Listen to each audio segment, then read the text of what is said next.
Saudara-saudariku yang terkasih, salam sejahtera bagi kita semua. Kembali bersama saya, Pastor Posinus Bulo WC. Pada kesempatan ini saya mau membahas satu kasus berkaitan dengan hamil di luar nikah. Ada fenomena sekarang ini, ya, juga sering diminta tanggapan saya, bahwa kaum muda-mudi itu ada beberapa di antara mereka jatuh di dalam dosa seksual pada saat mereka berpacaran, atau sampai ada yang hamil di antara mereka. Lalu ada beberapa umat yang bertanya, "Pastor, apa nasihat pastor atau apa yang perlu kita sampaikan kepada umat kita supaya mereka tidak melakukan dosa seksual atau supaya mereka tidak jatuh dalam kondisi hamil di luar nikah?" Saudara-saudariku yang terkasih, terutama kaum muda-mudi atau Anda yang sedang berpacaran, ingatlah minimal 2 kutipan kitab suci. Anda nanti setelah menonton video ini, bacalah 2 kutipan kitab suci ini. Yang pertama itu adalah 1 Petrus bab 1 ayat 14 sampai 16. Di sana sudah dijelaskan dan sudah diajarkan bahwa kita sebagai putra dan putri Allah harus taat. Dan kita harus menolak dosa seksual. Jangan menuruti hawa nafsu.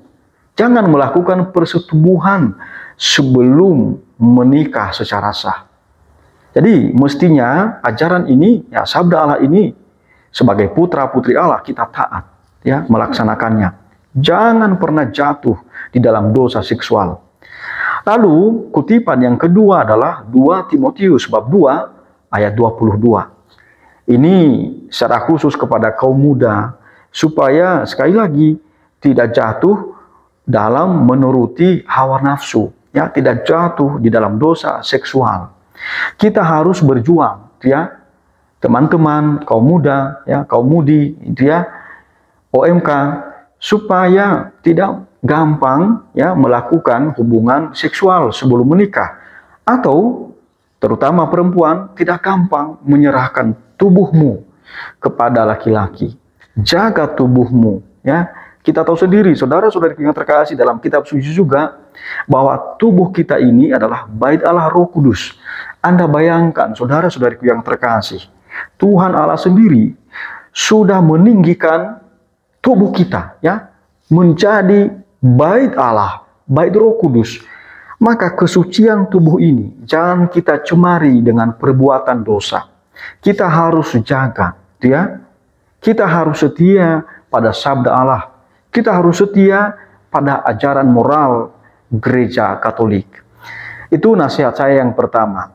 Lalu nasihat saya yang kedua, saudara-saudariku yang terkasih, saya ini kan mendampingi banyak keluarga. Maka saya perlu sampaikan apa yang saya dapatkan, apa hal penting yang saya dapatkan dari obrolan bersama dengan keluarga-keluarga. Begini, saudara-saudariku yang terkasih, ternyata kalau pada akhirnya pasangan suami dan istri memutuskan menikah karena semata-mata sudah hamil di luar nikah, rupa-rupanya timbul masalah yang fatal di dalam keluarga mereka nantinya.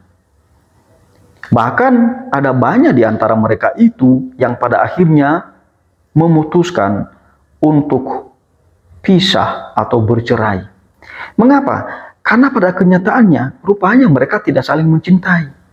Dan motivasi mereka untuk menikah semata-mata karena sudah hamil di luar nikah. Supaya aib itu bisa lepas dari mereka. Supaya tidak menjadi aib keluarga. Supaya tidak diketahui oleh banyak orang, oleh teman-teman mereka. Maka mereka memilih atau memutuskan untuk menikah. Atau hal yang lebih parah adalah semata-mata supaya janin atau bayi yang sedang dikandung itu nanti punya ayah kalau dilahirkan. Itu aja motivasi untuk menikah.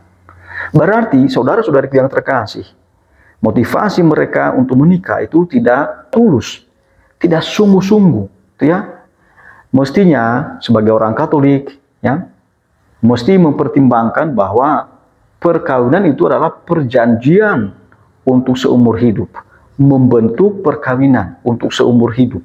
Jadi tidak hanya seperti kos-kosan gitu ya, atau tidak seperti kontrak hanya 2 tahun atau hanya 1 tahun atau bahkan kurang. Tidak demikian. Tetapi ya kita ingat ya, saudara-saudaraku yang terkasih, di dalam misalnya ya kitab hukum kanonik, kanon 1055, bahwa perkawinan itu dibangun ya, dibentuk untuk seluruh hidup. Itu berarti sampai mati.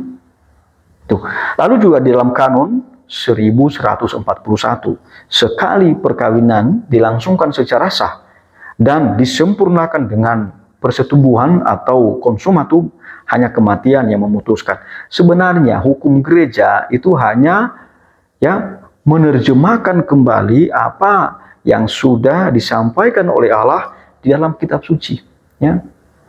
Kita misalnya lihat Injil Matius bab 19 ayat 5-6 atau Injil Markus bab 10 ayat 7-9. Sudah sangat jelas. Saya ulang-ulang juga di dalam video-video katekesi perkawinan yang saya sampaikan kepada Anda, bahwa suami dan istri bukan lagi 2 tetapi 1 daging. Ya. Dan mereka mesti memperjuangkan kesetiaan. Mengapa? Karena apa yang sudah dipersatukan oleh Allah tidak boleh diceraikan oleh manusia. Jadi harus ada komitmen sejak awal bahwa mereka membangun perkawinan untuk seumur hidup. Jangan lagi ada di antara mereka yang memutuskan untuk bercerai. Sekali perkawinan dilangsungkan secara sah dan disempurnakan dengan persetubuhan, hanya kematian yang memutuskan. Jadi saudara-saudariku yang terkasih, perlu kita pertimbangkan sungguh-sungguh ya, supaya umat kita ya, Anda semua tidak jatuh di dalam dosa ya. Umumnya kalau ada satu dosa ya, dan dosa itu justru tidak diselesaikan, maka akan jatuh pada dosa-dosa berikutnya. Kalau menikah hanya karena hamil di luar nikah dan itu adalah dosa, maka kemungkinan ke depan itu akan jatuh pada dosa yang lain, yaitu apa? Perceraian, ya. Tidak setia pada ajaran Allah, tidak setia pada ajaran gereja. Nah, ini sebenarnya saudara-saudariku yang terkasih sangat menyedihkan. Lalu saudara-saudariku yang terkasih, kalau pada akhirnya itu memang ada orang yang jatuh di dalam dosa seksual dan akhirnya perempuan hamil di luar nikah, mesti memelihara janin yang sedang dikandung, ya. Jangan diaborsi. Mengapa, saudara-saudariku yang terkasih? Dalam ajaran gereja Katolik, ya, ketika sel sperma dengan sel telur itu bertemu, ya, maka sudah ada kehidupan. Dan kehidupan itu mesti kita pelihara, mesti dipertahankan, mesti diperjuangkan kehidupan mereka. Tidak boleh dibunuh, tidak boleh dihancurkan, ya, tidak boleh diaborsi. Mereka harus dipelihara, dipertahankan, diperjuangkan. Maka saudara-saudari yang terkasih mesti berjuang untuk memelihara ya janin Anda, itu ya. Jangan sampai Anda memutuskan itu ya melakukan aborsi, karena itu berarti Anda ya menutup dosa dengan dosa yang lain. Hamil di luar nikah itu sudah dosa.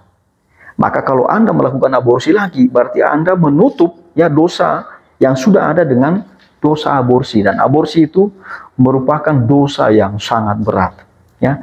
Saudara-saudaraku yang terkasih, itu jangan lakukan, ya. Sebagai orang Kristiani, sebagai pengikut Kristus, sebagai orang Katolik, jangan pernah melakukan aborsi itu.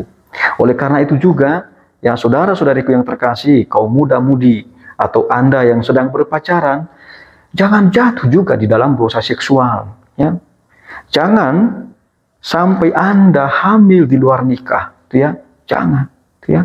Dan jangan juga memakai alat-alat kontrasepsi. Kan nanti kan Anda bisa mengatakan, ya, kalau begitu pastor, yang penting kan tidak hamil. Juga tidak. Mengapa? Karena alat-alat kontrasepsi dalam gereja Katolik juga dilarang, ya. Itu bertentangan dengan moralitas Kristiani, moralitas Katolik. Jadi ada banyak hal yang perlu Anda pertimbangkan ya di dalam kehidupan ini sebagai orang Kristiani. Saudara-saudariku yang terkasih, Kalau orang-orang yang jatuh dalam dosa seksual sampai hamil di luar nikah, pada akhirnya memutuskan untuk menikah, maka dalam pengalaman saya, mereka menyampaikan kesepakatan nikah itu tidak bebas, tidak muncul dari kesadaran bebas mereka. Lalu yang kedua, kesepakatan itu juga tidak penuh, ya, tidak mempertahankan perkawinan untuk seumur hidup, tidak.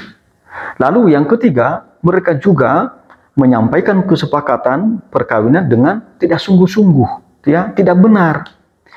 Misalnya mereka hanya mau menikah karena supaya ada status dari bayi yang sedang dikandung. Ini berarti kan tidak sungguh-sungguh. Mengapa? Karena berarti hanya supaya ada status dari janin. Padahal mestinya, saudara-saudari yang terkasih, segala unsur-unsur fundamental yang ada di dalam ajaran perkawinan Katolik itu harusnya dihidupi. Apa itu misalnya? Itu mereka harus setia sampai mati. Harus mempertahankan ciri hakiki esensial perkawinan, yaitu unitas atau monogami dan indissolubilitas atau sifat tidak dapat diceraikan atau tidak dapat diputuskan. Harus melaksanakan 3 tujuan perkawinan, yaitu bonum conjugum atau kebaikan suami dan istri, itu ya, bonum prolis atau keterarahan pada kelahiran anak, dan bonum educationis atau pendidikan anak. Dan saudara-saudariku yang terkasih, ada juga kewajiban-kewajiban suami dan istri yang mesti mereka lakukan di dalam keluarga mereka, di dalam ikatan perkawinan mereka. Jadi mesti dipertimbangkan hal-hal ini, ya, supaya Anda tidak jatuh di dalam dosa seksual, tidak jatuh dalam kondisi hamil di luar nikah. Saudara-saudariku yang terkasih, itu saja paparan saya pada pertemuan kali ini. Semoga saudara-saudari kita yang sedang berpacaran, ya, menjaga kesucian tubuh mereka, itu ya, tidak jatuh di dalam dosa seksual, tidak jatuh dalam persetubuhan pranikah, ya, dan tidak hamil di luar nikah. Tuhan memberkati. Amin.